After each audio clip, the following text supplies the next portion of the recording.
Bienvenue à l'Assemblée nationale française, un lieu chargé d'histoire et de prestige qui, en cette date du 24 avril 2024, devient le théâtre d'une cérémonie exceptionnelle. C'est avec émotion que nous assistons à la remise de l'Ordre de la Pléiade, une distinction honorifique au service de la francophonie. Dans cet auguste lieu, où les décisions qui façonnent notre avenir sont prises, nous célébrons aujourd'hui ceux qui ont dédié leur vie au rayonnement de la francophonie à travers le monde. Parmi les honorables récipiendaires, nous avons M. Jeanny Gracio, M. François Duluc, Mme Léonie Gerlet, M. Philippe Péjot et M. Vijayen Velaidon. Des personnalités remarquables dont les parcours illustrent l'engagement sans faille envers la francophonie. Alors je m'appelle François Duluc, j'étais directeur de l'Assemblée nationale française et surtout pendant toute une période de ma vie, j'ai été détaché auprès du siège de l'ONU à New York où j'étais responsable des affaires parlementaires. J'en ai profité à cette occasion pour essayer de beaucoup aider et soutenir les parlements francophones qui jouent un rôle extrêmement important pour le développement de la démocratie dans le monde. Oui, elle a de la place, mais c'est un combat. Je l'ai bien vu quand j'étais à l'ONU. La plupart des parlements avec lesquels l'ONU travaillait en matière parlementaire étaient francophones et pourtant l'ONU continuait de raisonner par rapport aux parlements anglophones en imposant le recrutement de collaborateurs anglophones dans ces pays. Donc c'est vraiment un combat de tous les jours et chacun à sa place dans son activité doit, je crois, essayer de promouvoir la francophonie car elle mérite aujourd'hui d'être mieux reconnue dans les organisations internationales.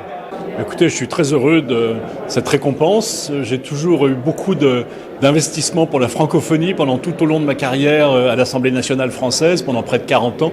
Et donc je suis très heureux ce soir d'avoir reçu l'Ordre de la Pléiade, qui est l'Ordre de la francophonie et du dialogue des cultures. J'espère maintenant que je suis à la retraite pouvoir continuer à servir la cause de la francophonie, notamment à travers un certain nombre de missions que je continue à faire dans des pays francophones pour promouvoir la démocratie et les droits de l'homme. Merci beaucoup.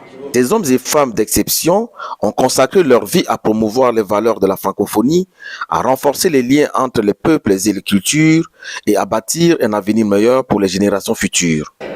Bonjour, je m'appelle Léonie Gerlet, je travaille à l'Organisation internationale de la francophonie.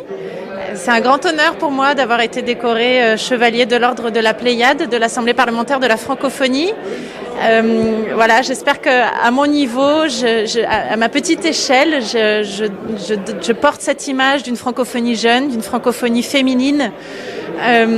Et c'est ce que je me plais à promouvoir aujourd'hui, cette francophonie qui est, je crois, pleine d'espoir et porteuse de pleine d'ambition dans un monde quelque peu désordonné. Les discours empreints de gratitude et d'émotion résonnent dans cette enceinte chargée d'histoire, témoignant de l'importance de la francophonie dans le monde d'aujourd'hui et de demain. Et plus particulièrement à Monsieur le Président de l'APF, à toute la charmante équipe de l'APF, aux élus, à ma famille et à mes amis. C'est avec le cœur rempli de joie, fierté et bonheur que je reçois cette grande distinction de la part de Monsieur le Chancelier et Président de l'APF. Un immense merci pour cet honneur. L'amour, le respect et le partage d'une même langue nous permet d'acquérir le fruit de notre identité.